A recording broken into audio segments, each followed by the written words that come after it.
ये सीटेट वालों के लिए नोटिफिकेशंस है जो कि मैं आप सबको चर्चा करना चाहता हूँ। इसमें कितने लोगों को प्रॉब्लम्स हो रहा है कि ऑप्शंस कौन कौन सा डालना है, या फिर कौन कौन सा आप अप्लाई करना चाहते हैं, या फिर कौन सा ऑप्शन डालूँ 1 to 7 में से आप सब कौन सा ऑप्शन डालना चाहते हैं। तो ये पूरी वीडियो आराम से देखिए और मुझे सुनिएगा आराम से, आपको सारी डाउट क्लियर हो जाएगी। अगर नहीं हो पाई तो आप सब कमेंट करके मुझसे पूछ सकते हैं, आप सबको क्लियरिफाई करके फिर से, अगर नहीं हो पाया तो फिर से एक नया वीडियो आप सबके लिए बना के मैं डालूंगा और आप सब देख सकते हैं, कोई दिक्कत नहीं है। या फिर अगर कुछ कम होगा तो कमेंट के जरिए मैं कर दूंगा आप सबके लिए। तो चलिए वीडियो को स्टार्ट करता हूं। सबसे पहले आप सबको डेट बता दूं कि 31/11/2022 से फॉर्म स्टार्ट हुआ है और 24/11/2022 तक इसकी लास्ट डेट रखी गई है। ठीक है फ्रेंड्स, एक महीने का लगभग आप सबके 25 दिन का टाइम दिया गया, 26 दिनों का, कि आप सब फॉर्म अप्लाई कर सकें। उसके बाद पेमेंट करने की डेट एक दिन एक्स्ट्रा है, 24 तारीख तक लास्ट डेट है फॉर्म अप्लाई करने का। उसके बाद 25 तारीख तक आप सबको अप्लाई का पेमेंट करने का डेट है। सिर्फ 25 सिर्फ पेमेंट करने के लिए, ना कि आप सबके लिए फॉर्म को अप्लाई करने के लिए होगा। उसके बाद बात करेंगे कंप्यूटर बेस्ड एग्जामिनेशन के लिए, तो ये दिसंबर या फिर जनवरी में आप सबका एग्ज़ाम भी हो जाएगा। तो उसके लिए रेडी रहिए, आप सब जल्द से जल्द फॉर्म फिलअप कर लें और आप सब जल्द से जल्द अपनी स्टडी तैयार कर लें ताकि सीटेट का एग्ज़ाम आप दे पाएँ जल्द से जल्द। उसके बाद आप सबको बताऊं, जनरल और ओबीसी वालों के लिए 1 पेपर या फिर मतलब 1 to 5 भरिए या फिर 5 to 8 भरिए। तो दोनों में से कोई भी एक पेपर अगर भरिएगा तो 1000 रुपये का फी पेमेंट है, और दोनों पेपर भरिएगा 1 to 5 और 6 to 8 दोनों, तो आप सबका 1200 रुपये का चालान कटेगा। ठीक है। उसके बाद SC ST और डिफरेंशिएबल जो PWD में कैंडिडेट्स आते हैं उनके लिए 1 पेपर के लिए चाहे 1 to 5 या फिर 6 to 8 भरें तो उनके लिए 500 का फ़ी पेमेंट है। उसके बाद आप सबके लिए दोनों पेपर अगर भरते हैं तो ये 600 का फ़ी पेमेंट आप सबके लिए रखा गया है। एलिजिबिलिटी क्राइटेरिया जो है वो आप सबको बताऊंगा 1 to 5 के लिए। 1 से 7 तक जो भी ऑप्शन है मैं आप सबको सारे बताऊंगा। तो पहले ऑप्शन से स्टार्ट करता हूँ कि सीनियर सेकेंडरी लेवल आप सबको पास आउट होना चाहिए। उसके साथ 2 ईयर का DLED अगर आपने करके रखा है तो फॉर्म फिलअप करने के लिए 1 ऑप्शन का यूज़ कर सकते हैं आप, अगर 50% मार्क्स से ज़्यादा हो तो। उसके बाद सेकेंड ऑप्शन में है senior secondary with at least 45% marks and passed और appearing in final year of second year diploma in elementary education. कितने लोगों को, कितने साइबर वालों को ये शायद पता नहीं है कि अपेयरिंग का मतलब ये होता है कि जैसे आज इस बार आप अपीयर होने वाले हो, मतलब आप सबका जो है कंडीशंस होता है कि ये डेट के अनुसार से कि आप इस डेट से पहले आज तक आप सब ये एग्ज़ाम आप सबके पास आउट हो जानी चाहिए और रिज़ल्ट आ जानी चाहिए। अपेयरिंग का मतलब होता है कि आप या तो जस्ट एग्ज़ाम देने वाले हो या फिर एग्ज़ाम दे चुके हो, तो ये अपेयरिंग होता है। ऐसे नहीं कि फर्स्ट ईयर में आप हैं और फर्स्ट ईयर को ही अपेयरिंग कर दिया जाए, मतलब ऐसा नहीं होता। ठीक है। तो जो भी फॉर्म फिलअप करेंगे वो आराम से फिलअप कीजिएगा, देख के कीजिएगा। आप फर्स्ट ईयर में हैं तो थोड़ा केयर करके कीजिएगा फॉर्म। ठीक है फ्रेंड्स। उसके बाद बात करेंगे थर्ड ऑप्शन की। थर्ड ऑप्शन में है senior secondary with at least 50% marks and pass out or appearing in final year of 4 year bachelor degree of elementary education. जो BLED करने के लिए दिया है गवर्नमेंट 4 ईयर का, तो उसमें आप सब एडमिशन ले चुके हैं या अपेयरिंग में हैं आप सब, तब ये फॉर्म फिलअप कर सकते हैं इंटर किए हुए। उसके बाद 4 ईयर का जो BLED का एग्ज़ाम है उसके लिए आप अपेयरिंग में हो तब ये फॉर्म फिलअप कर सकते हैं, वो थर्ड ऑप्शन यूज़ करेंगे।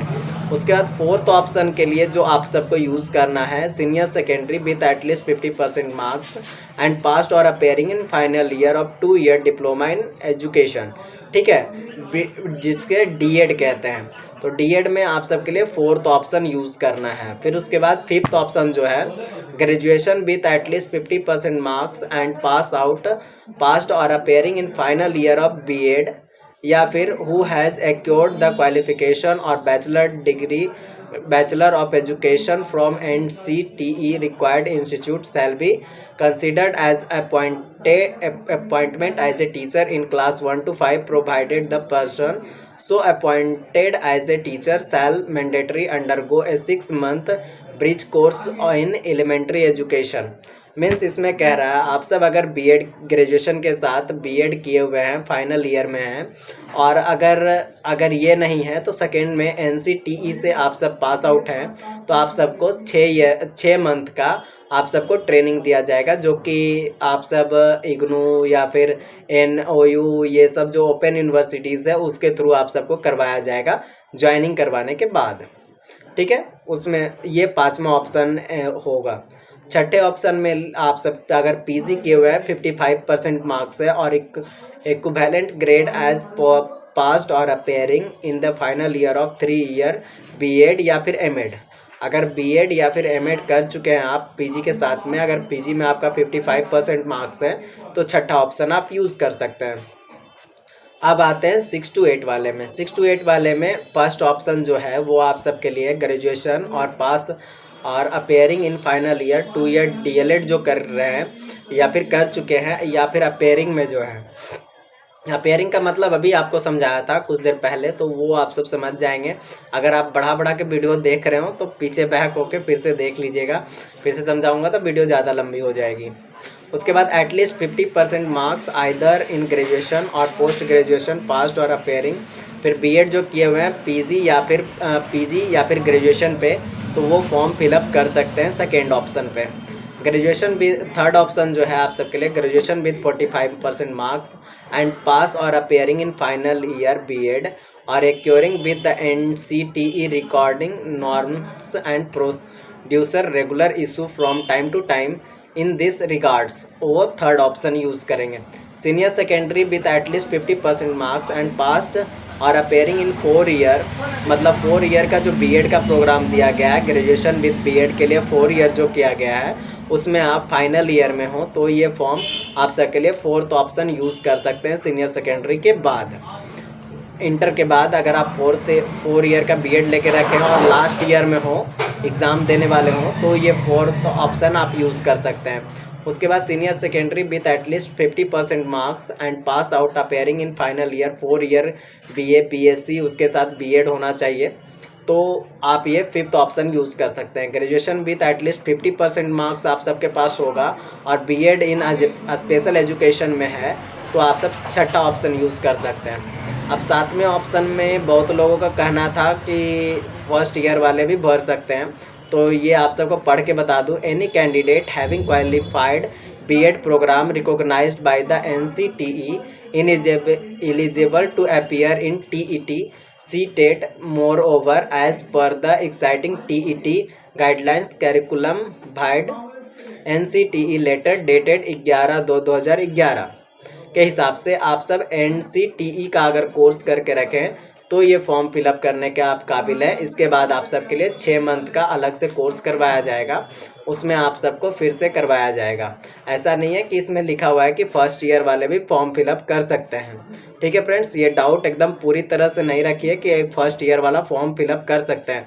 जो फर्स्ट ईयर का एग्ज़ाम नहीं दिए हैं वो फॉर्म फिलअप नहीं कर पाएंगे, मैं क्लियरली वर्ड में बोल रहा हूँ। या फिर फर्स्ट ईयर का आपका रिजल्ट नहीं आया है, या फिर आप एग्ज़ाम, वही कैंडिडेट सिर्फ फॉर्म फिलअप कर सकते हैं जो सेकेंड ईयर में एग्ज़ाम देने वाले हैं, या फिर एग्ज़ाम उनका हो चुका है और रिज़ल्ट के लिए वेट कर रहे हो, या फिर वो पास आउट हो तभी फॉर्म फिलअप कर पाएंगे। इसके अलावा कोई भी कैंडिडेट जो फर्स्ट ईयर में है या फर्स्ट ईयर का एग्ज़ाम देने वाले हों वो फॉर्म फिलअप नहीं कर पाएंगे, आपका ज्वाइनिंग नहीं हो पाएगा, या फिर सीटेट का मान्यता रद्द कर दिया जाएगा आपका, सीधी इसमें लिखे हुए है।